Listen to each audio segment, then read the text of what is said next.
on va passer au prochain sujet, donc, qui est la fraude qui est prouvée par les maths. Donc, un niveau de mathématiques de CM2 montre à quel point les élections US ont été frauduleuses. Parce que le truc, c'est que, en fait, le Trump, il a gagné avec un tel décalage que les autres, pour frauder, ils ont dû exagérer. Et du coup, c'est devenu visible. D'accord? Donc, mais c'est devenu visible au point où, mathématiquement, c'est impossible ce qui s'est passé avec les votes. Donc, premièrement, nous avons cette image-là que je vais ouvrir en grand parce que, voilà, elle vaut la peine, quoi. Donc, ça, c'est Obama, en haut à gauche. Regardez comment il remplissait les stades et tout ça. 69 millions de votes, 873 comptés qu'il avait pour lui. Et là, des images à quoi ça ressemblait ces meetings. Donc, c'était un petit charmeur, Obama. 69 millions de votes. Ici, vous avez Trump. Donc, déjà là, voilà, c'est bien chargé. 74 millions de votes, plus qu'Obama. 2497 comptés. OK? Et là, vous voyez, encore pour voir comment ce meeting était plein. Et là, on a Biden au milieu. Il a 81 millions de votes. Et là, vous voyez à quoi ressemblait sa campagne électorale, en fait. C'était ça. Hein. Ça, c'était un de ses rallyes. Donc, vous avez 81 millions de votes, 477 comptés, la moitié d'Obama. Et en dessous, bah, vous voyez ce que ça donne, ces rallyes. Jusqu'à aujourd'hui, en fait, c'est ridicule. Les rallyes de Biden, ils sont dans des parkings d'usines désaffectés. Et je ne déconne pas, hein. Je ne dis pas ça pour rigoler. C'est le cas. Il a fait... Des fois, c'est des parkings de petits supermarchés de village aussi. Ouais, voilà. Et en fait, il vous fait son discours. Après, il vous propose le nouveau camembert. Il vous propose du fromage.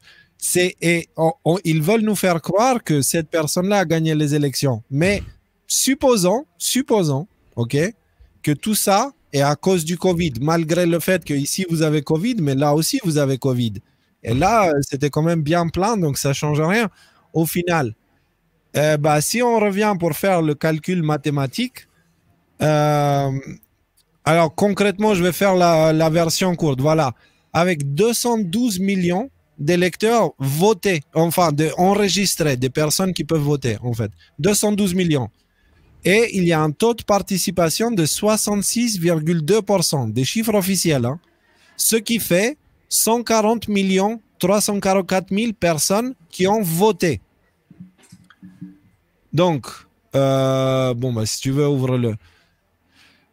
Maintenant, Trump a reçu 74 millions de votes. Donc 140 moins 74 millions, cela laisse seulement 66 millions de votes pour Biden. Mathématiquement, c'est comme ça que ça marche. Alors que ce qu'on a eu, on a eu 212 millions de personnes enregistrées avec un taux de participation de 66,2%, sauf que Biden, il a eu 15 millions de votes en plus qui lui ont été ajoutés. Parce que Biden, techniquement, ils disent qu'il est à 81 millions de votes. Ce qui veut dire qu'il y a un truc qui ne va pas dans l'histoire. Donc, on peut s'imaginer que dans ces 15 millions, il doit y avoir un bon pourcentage de gens morts, un bon pourcentage de chats. D'accord? On vous avait parlé de toutes ces histoires avec le courrier, vote par courrier. Gardez en tête le sujet de vote par courrier parce qu'il va revenir plus tard dans la soirée. Et mathématiquement, c'est impossible ce qui se passe là, en fait. Parce que ça veut dire que de nulle part, il y a 15 millions de votes qui sont sortis. Rudy, Pepito, Raphaël. C'est ça, quoi. C'est-à-dire qu'il y a 10% des votes de cette élection qui sont pas des votes. C'est énorme. C'est gigantesque. Enfin, je veux dire, 15 millions de faux votes. Vous vous rendez compte de ce que c'est, 15 millions de faux votes? C'est pas une petite fraude. Et prenez comment, quel est le pouvoir que l'État profond doit avoir pour pouvoir arriver à ce genre de choses, avec évidemment la complicité des médias, de certaines institutions, de la justice et aussi des puissances étrangères. Et des puissances étrangères, n'est-ce pas, Manu? Voilà, donc voilà, c'est Raphaël, encore une fois. En fait, on devrait renommer le live. Parce Parce que nous, on peut parler tant qu'on veut. Cette image, elle est beaucoup plus universelle. Tu vois? Ok, je veux bien, mais 1 plus 1 égale 11. Bah voilà, c'est en fait, il s'est transformé en Jean-Claude Van Damme. Et d'ailleurs, Ceci dit, je trouve que c'est pas faire plaisir, pas rendre hommage à Van Damme, qui est beaucoup moins con que ce qu'on le dit. Non, et certainement beaucoup moins con que Biden. Mais alors, bref.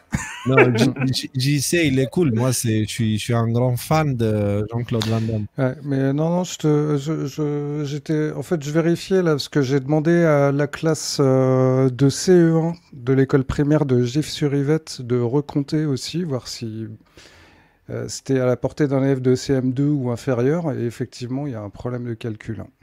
Eh ben, ça donnerait un bon truc pour un mime, en fait. Genre où tu as la maîtresse qui donne le problème au cours de maths, tu vois, et tu as l'élève qui dit maîtresse, il y a un petit problème là, il y a fraude dans ces élections. Ouais. Et il y a un journaliste qui lui met une tarte dans la gueule et qui lui dit fake news. Ouais, c'est ça, ouais. Petit dessin animé, quoi. Donc voilà, les amis, les maths prouvent qu'il y a fraude, et pas seulement qu'il y a fraude, mais qu'il y a fraude massive.